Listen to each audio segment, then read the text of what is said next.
Hey guys, how's it going? It's Al. Welcome to the recap video for week 13 on DraftKings. Everything that happened in NFL DFS, my best buys column, cash game lineup. We're going to go over the top 10 finishers in the Listener League, talk about my millionaire maker lineups, high stakes, everything. It was a brutal week when it comes to daily fantasy because there were so many injuries that happened. A lot of the chalk kind of smashed. There were some hits and misses in my best buys column. Let's see where I was right, where I was wrong, where I made mistakes, where we got lucky, and everything in that realm. So thank you all for being here. Make sure that you drop a like on the video, subscribe to the channel, ring the notifications bell, and share the video with a friend and commiserate with them if they had a good or a bad week. I hope you had a great week. Let me know how you did in the replies down below, and let's go. He's a legend. The Listener League is not posted yet, but it will be up later today. At the time that I'm recording, it's not up yet. So make sure that you join our Discord at smizzle.tv/Discord, and I will make an announcement on there when it is live so that you guys can make sure that you get in there. For only $5 a month, if you wanted to become a member of the main channel here, go to smizzle.tv/join. That $5 a month will get you access to all the VIP channels in our Discord for every sport, NBA, golf, NFL, everything. DFS can be a very isolating game to play, so surround yourself with the best community that is out there in the daily fantasy space, the SmizzGang. So the best value add that we got. If you're a Twitch subscriber or a YouTube channel member, you get access to those VIP channels. Let's take a look over at the Best Buys article on ESPN Plus. This comes out every single Thursday. If you guys have not read it, I know you have an ESPN Plus membership. Go check it out. Patrick Mahomes, 19.82 points, threw for 223 and one touchdown. He ran one in, kind of salvaged things a little bit, did not quite get there, but not quite an L. It's right there in that range where it's like, well, it didn't do enough, but it didn't kill you. It was a tournament play. We're looking for 30 fantasy points. We didn't get it. Kind of sucks. Trevor Lawrence, okay, he got lucky. All right, he only had 16.36 points, 179 yards and a touchdown against Detroit. If you want to call this an L, that's fine. If you played him in cash, he was also fine. He didn't really kill you at all. The problem was the other cash game guy was Joe Burrow. So like you forfeited like 14 fantasy points by not getting up to Trevor Lawrence if you played a full day cash game lineup. So he got really lucky. He could have blown his entire knee out on that one tackle. The fact that he came back in that game, I'm glad that he's fine moving forward because he's made a lot of progress here in his second year. And I do love to see it. I want to see him turn into a really good quarterback in the NFL because that's something that I cheer for. Geno Smith, he was fine. 24.32 points for 6,100, 4x his salary. All right, that's a smash. I'll take it. 28 of 39 for 367 and 3 touchdowns. And guess what? You kind of know where they're going to go to because he's very easy to stack with Tyler Lockett and DK Metcalf. Who would have thought that was a thing? Joe Burrow, smash. 30.04 DraftKings points, 25 of 31. Super efficient. 286 yards, 2 touchdowns through the air, ran for 46 yards. I told y'all he's not a statue. He is a pocket plus quarterback who can scoot a little bit when he gives the opportunity, and he's doing it way more so this year, 2 years removed from the ACL injury during his rookie year. Also scampered in for a touchdown and then crawled like he was going through a minefield in boot camp.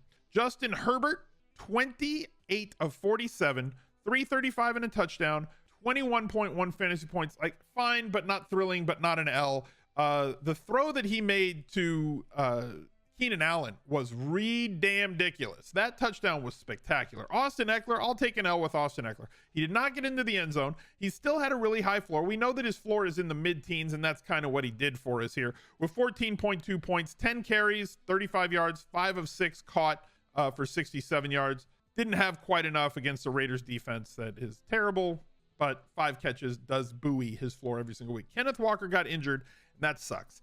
He was on his way to smashing, had 3 carries for 36 yards in like the first drive, and then started yelling at the quarterback. Then they were looking at his ankle.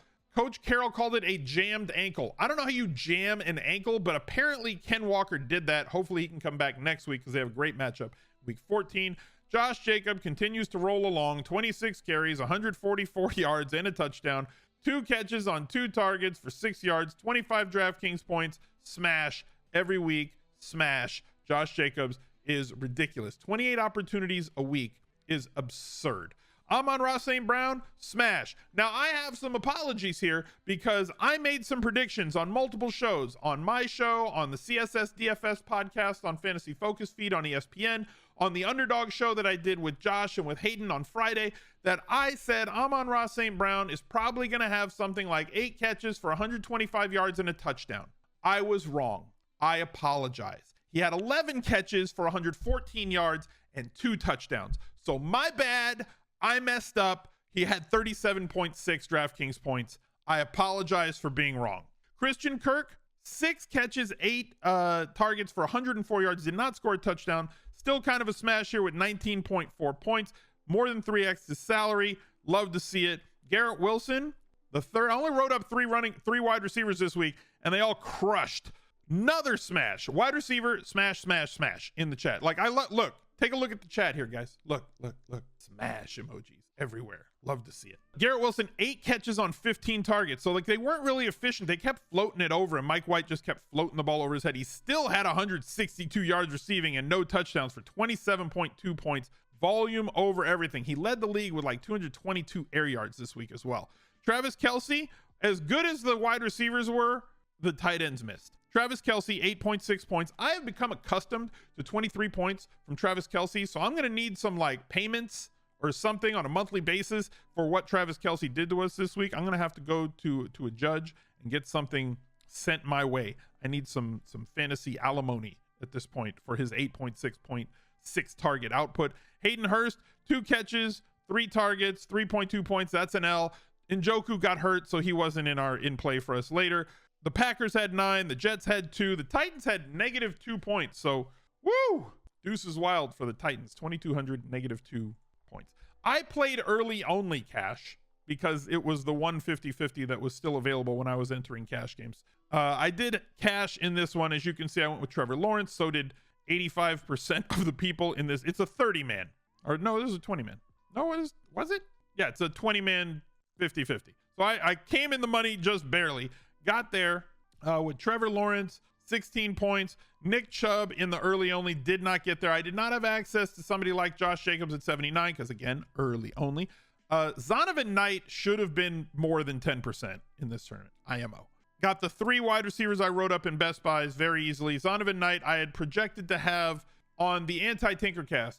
We broke down all of this sort of thing. I said, look, he's going to have 15+ opportunities. He had 20. 15 carries. 5 targets. He's the guy that they like right now. So he got all of the work, as well as 3 carries inside the 5. Did not score a touchdown from in there either. So Bam Knight, great job by him. Harrison Bryant filling in for David Njoku really didn't do anything. He was 2,700, so it didn't hurt you. Aaron Jones got hurt, which sucks. Packers defense, 9 points. I snuck in even though Aaron Jones got hurt in this one, and Nick Chubb kind of sucked. It's a lot of salary to spend, like 15,000, and get 18 points out of it. So I would say I survived in this one and smashed pretty much everywhere else. But look, 100% on Garrett Wilson in this, 95% on Amon-Ra St. Brown, 85% on Trevor Lawrence, 60% of the crowd had Christian Kirk. Like, high stakes is a different game. I was the only one to pay up for the Packers on defense, and I think that made a big difference because I believe that a lot of people were on the Titan at 2,200. My millionaire maker lineups, 3,000 enter, so I lost like $1,700 and something on those entries in particular. My highest scoring lineup, let's scroll up here. The winner had 229. My highest scoring lineup finished at 629th place, 3 in the top 1%. Jared Goff double here. Goff, ETN, Chark, Brown. Chark was at 4%, still had 14 points. He was like 3,800. Big recovery there. I had a lot of Devontae Adams. He was only 10%. I think I had like 30% Devontae Adams with a bring back in Keenan Allen, who was also 10%. It's not difficult to get different in tournaments and still have an opportunity. In the 49ers defense at 4%, you can get different and still eat some chalky type plays with him. Same with this one that came in there. Goff stack. Wilson at 33.9%. Him here, but like got different in other places. This George Kittle play I thought was going to be fantastic. In high stakes, he was like 7%. And in the millionaire maker, he was like 14%, which I was confused. And P. Ryan only 20%. Also very confusing to me that a play at 6,000 was only what he was in terms of overall. Strange. I found it very strange. My high stakes lineup did not get there. I had a Lawrence double stack with Kirk, Jones. Jones had enough targets to get there. He had 7 targets, only caught 2 balls. That's weird if you look at his catch rates on the year. He dropped 2, including a touchdown. So that kind of sucked. I wasn't chasing points in this spot. I just wanted access to this game. And I wanted to have Amon-Ra St. Brown in there. Nick Chubb, I was using as a tournament play. P. Ryan at high stakes, you could see, was more than double what he was. High stakes is a different game. Nico Collins was 29% in high stakes tournaments. And we got lucky with this one because 10 targets, but they were, talk about air yards, but these were prayer yards. He bailed us out with like a last 5-minute touchdown in this one to kind of make him palatable, but it didn't help anything because Kyle Allen's just not a good quarterback. Rainmakers, I did not have a great week in Rainmakers. The one tournament that I did well was this, the Legendary, where my top lineup was Joe Burrow, Jacobs, Chase, Higgins, Allen. I had what, 4 cash in this one? Geno, Wilson, Hawkins. This was a what I got left over lineup. So I had a Metcalf, Smith. Like I threw a Hawkinson that I had, a Wilson, and Patterson. Sometimes you just got to play these lineups that just have stuff. You're like, hey, I got a quarterback I can play. I got these 2 other legendary cards. You should always be trying to get all of your cards in action, because even though this wasn't, I felt coming into the week, a very serious lineup, it's still cashed for $350. The next lineup, Tua double stacks didn't get there. Waddle's injury really sucked. That's terrible. Jamal Williams only 1 touchdown on 35 yards as DeAndre Swift kind of took over the lead job in that game, and they just keep cashing. My Carr Adams stacks just keep cashing, but again, Jalen Waddle in this one kind of sucked. Miles Sanders had a good day, but not a great day, as they rolled, and they did it through the passing game as predicted. So this was one of my later lineups, or my last lineups that I put in. The main lineups that I have a lot of Patrick Mahomes, a lot of other things at different tiers, Rainmakers tier, Legendary tier, Elite tier. Those didn't cash this week, so it kind of sucked for me. I lost in the cage because of that amazing touchdown catch by Keenan Allen. That one catch, I was ahead, and that put Mike ahead of me. So I owe $300 to Charity Water. Congratulations to Mike for winning. He had Deshaun Watson. He had some snowflakes. I had some snowflakes. Aaron Jones got injured for me. Ken Walker got injured for him. Like, just a weird week all around, as you can see. Austin Eckler snowflaking. I thought I should have won this game. He took it right out of my hands at the end. So congratulations to him. The SmizzGang Listener League. Congratulations to K Nice, or just Nice, because the K could be silent. Coming in first with Jalen Hurts, Brown, Quez Watkins, Bam Knight, Samaje Perine, Garrett Wilson, Gronklin, Amon-Ra St. Brown.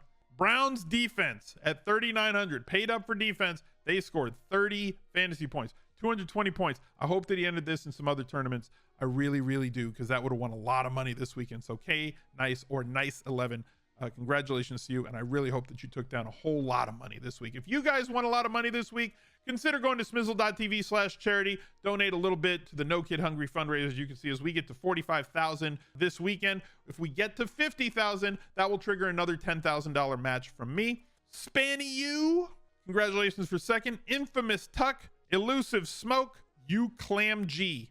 That can't be pronounced that way. Weapon X, NJ, Sheening, Tate, J Nico, Wheel It Hoss, I know that name, and Lolo 8137. Congratulations to all the winners. I appreciate you guys being here. Thanks for watching. Look out for another video right there. He's a legend.